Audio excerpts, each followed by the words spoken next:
Two people walked cautiously in the alley, frequently checking their surroundings. They were Daryl and Maggie, being pursued by Lance. As they walked, they suddenly heard the sound of approaching footsteps. They hid in a corner, ready to strike if discovered. These soldiers had been hunting them for a day and a night. At this moment, Gabriel and the others returned from scouting with bad news. Lance, that bastard, had surrounded the area with his forces, and the situation was grim. Is there any way to get behind them? Not without them spotting us. Unless they never see us coming. Annie's gaze fell on a manhole cover outside the fence. Her solution was to go through the sewer. They could sneak up on the soldiers from below and catch them off guard. They hadn't gone far when two zombies appeared ahead. Aaron and Daryl each dealt with one. Then they walked through an opening. The place showed signs of past survivor habitation, with everyday items scattered about. However, it seemed to have fallen into decay. Suddenly, a zombie emerged from behind a shelf. Instead of rushing to kill it, Daryl glanced at the manhole cover above and suggested that they lure the soldiers down there. The others froze for a couple of seconds. That was a good idea. Gabriel promptly fired at the manhole cover. 10 minutes later, two soldiers heard the noise and descended cautiously. They observed their surroundings vigilantly, but failed to notice anyone. Only a bound zombie was growling. Curiously, they stared around, unaware of the people at their feet. But then Lance rushed in with a large number of soldiers. He thought it might be a trick, so he sent two soldiers in first to test the waters. But then another group of soldiers came and surrounded them. Lance, the cunning fox, revealed a smug smile. The soldiers demanded they drop their weapons and release Lance, threatening to open fire if they refused. Just when tension peaked, Michael and Pamela arrived, followed by Carol and Negan. Clearly, they had struck a deal. Daryl doesn't know what's going on between them, and there's no way he's going to drop his weapon. It's what keeps them alive. Maggie also thought it was going to be a tough day, but then Pamela spoke up and said, "You heard Michael. Put down your weapon. This isn't just about you. I need him alive." Daryl was deaf to that. He didn't care if you were governor or not, nothing compared to the safety of his family and companions. Not like this. Choosing this piece of shit? Daryl. What have you done? Made a deal for us. Daryl didn't say another word. He didn't trust anyone in the Commonwealth, but he trusted Carol. Lance sighed in relief and glanced at Daryl as if to taunt him. "What can you do to me?"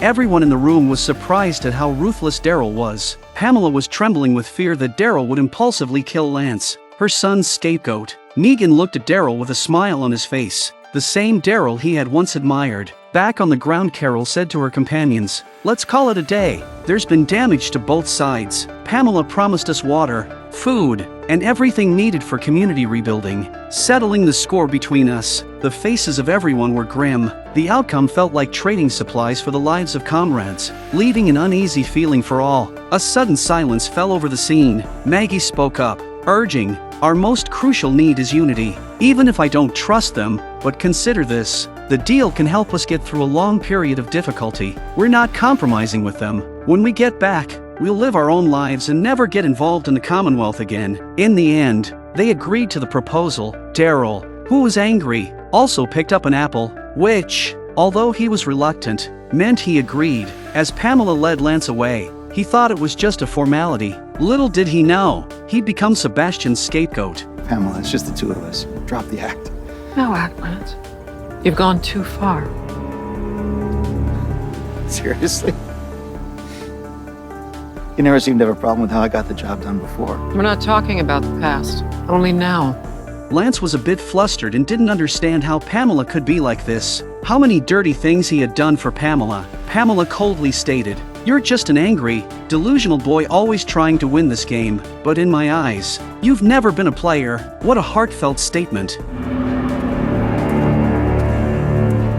Upon returning to the Commonwealth, Pamela gathered the citizens and addressed them loudly. Lance, the overseer, abused his authority, not only threatening civilians to steal amidst zombie hordes but also indiscriminately killing innocents outside. Fortunately, with the help of these friends and allies, and our loyal armed forces, we have brought this individual to justice. I had promised you all before that fairness and justice would prevail. Having said that, a thunderous applause erupted from the crowd below. Only a few victims' families knew the truth. It couldn't be this simple. Pamela continued, stating that the unpleasant incident was behind them. Tomorrow, On the Founders' Day, they would celebrate unity in the community and honor the greatness of their free Commonwealth. Pamela's impassioned speech again garnered approval from the majority of the people. Eugene and Maxine wore grim expressions. Their first revolution was unexpectedly diffused. The woman was a real hypocrite, and the little bastard got to see the light of day again. When it was over, Maxine walked out of the house in a huff. After years of being Pamela's secretary, she knew better than anyone what Sebastian was like. She hated the fact that she couldn't look at the darkness of the place but couldn't do anything about it,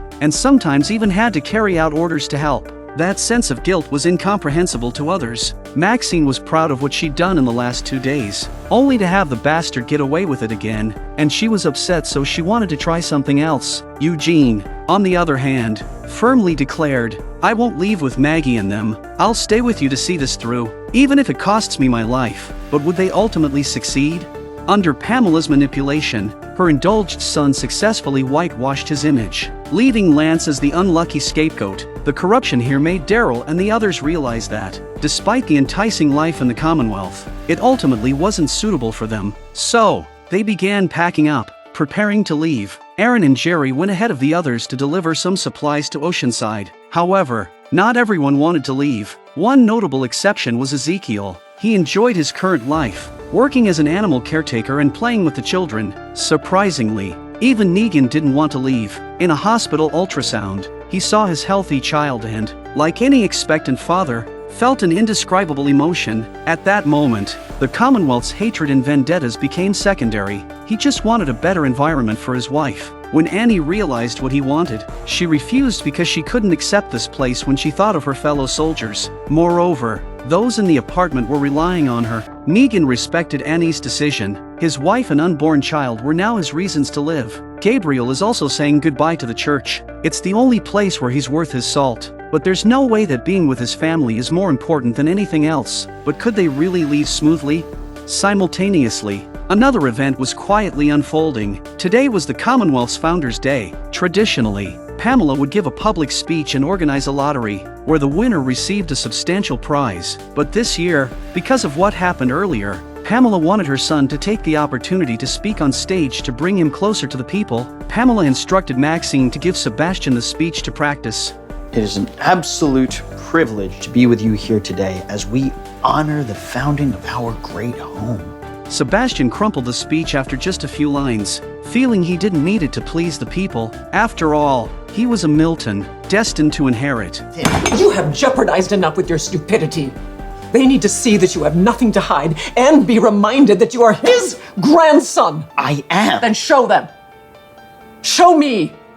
When Sebastian saw that his mother was really angry, he reluctantly picked up the script and practiced again. After a while, Pamela left to prepare for the event, handing the recorder to Maxine with instructions to play it in the square later. Once Pamela left, Maxine picked up documents from the table and the recorder. Contemplating a risky plan, she walked to the table, put down her belongings, and quietly pressed the record button. Attempting to appear natural, she engaged Sebastian in conversation, offering him a glass of red wine. Maxine aimed to extract information from Sebastian through casual chat. Surprisingly, Sebastian, seemingly feeling aggrieved by his mother, uttered some damning words. He stated, "People don't care about the truth. We just need to tell them everything is fine, and they'll be immersed in the illusion." The Commonwealth is built on their belief in this nonsense. Or rather, these fools yearning for a dream that doesn't exist. It's all just a damn joke. The cruel reality is that the poor will always be poor, and we, the rich, can do as we please. It's never going to change. What you don't know is that my mom personally selects the winners for the annual Founders' Day lottery.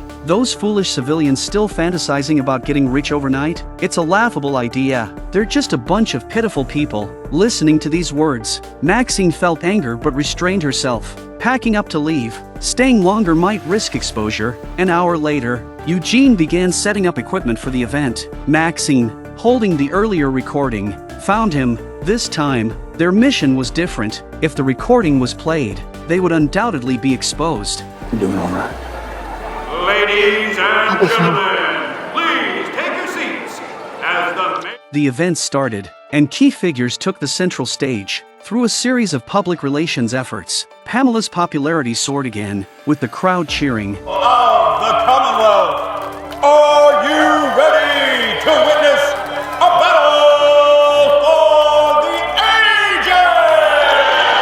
As the host's voice fell, a spectacular WWE match unfolded on the stage, captivating the audience who wished they could participate. In contrast, a few of the workers building the stage were unable to watch, more or less regrettable. One man, however, was optimistic, having purchased a lottery ticket, hoping to hear his number called. As they chatted and laughed, the fence was opened, and two figures walked in.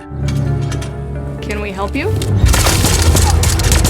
If suspicions were correct, this was an attempt to create chaos and rescue Lance. It's just a pity that these workers are the unlucky ones. Half an hour later, the central WWE performance concluded. The next segment promised an exciting lottery draw, and the surrounding audience fantasized about winning big. Pamela took the microphone, not starting the draw immediately but engaging with the audience first. Then, she mentioned her son, stating he had a few words to share. As Pamela spoke, applause diminished. The audience was well aware of Sebastian's character and some even rolled their eyes. Sebastian walked to the middle of the stage and stopped after 2 or 3 sentences because he felt very uncomfortable. Talking like that was not his style. The audience, witnessing this, looked at him mockingly. Pamela's expression changed. Sebastian set aside the speech script and said, "I know many of you have a negative opinion of me, and I deserve that. Winning your trust and living up to the role of heir will be a long journey. I don't know how to describe the significance of this place to me, but from now on,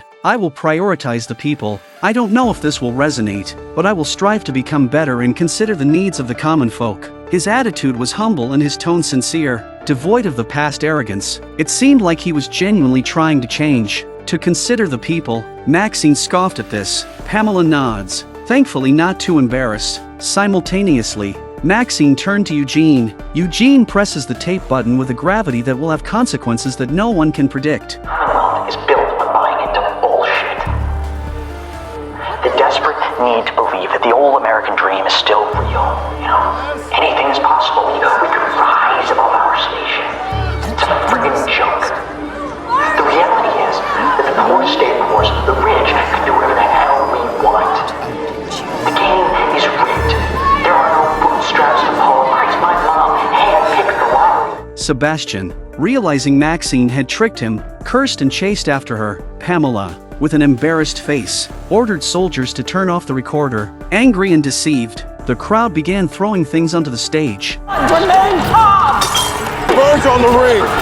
Maxine quickly ran towards the outside of the crowd. If Sebastian caught him, it wouldn't end well. However, amidst the chaos, screams erupted. Maxine then saw several zombies coming towards the crowd. The dead workers. Maxine didn't know what to do but followed the others and ran away. In the chaos, Sebastian grabbed Maxine, but Maxine quickly got away. The scene was too chaotic and some people didn't realize that the zombies were right behind them and were caught off guard by the zombies. The Commonwealth was destined for a bloody night. Michael on the stage noticed the unsettling situation and swiftly organized people to deal with the zombies. Sebastian, once again catching Maxine, cursed at her. Seeing zombies approaching, a sinister idea crossed his mind: let this damned woman become zombie feed. Terrified, Maxine, lacking any experience with zombies, struggled not to be bitten. Eugene finally arrived from the distance. He accelerated and crashed into the zombies, but the zombies fell straight into Sebastian's arms. Ironically,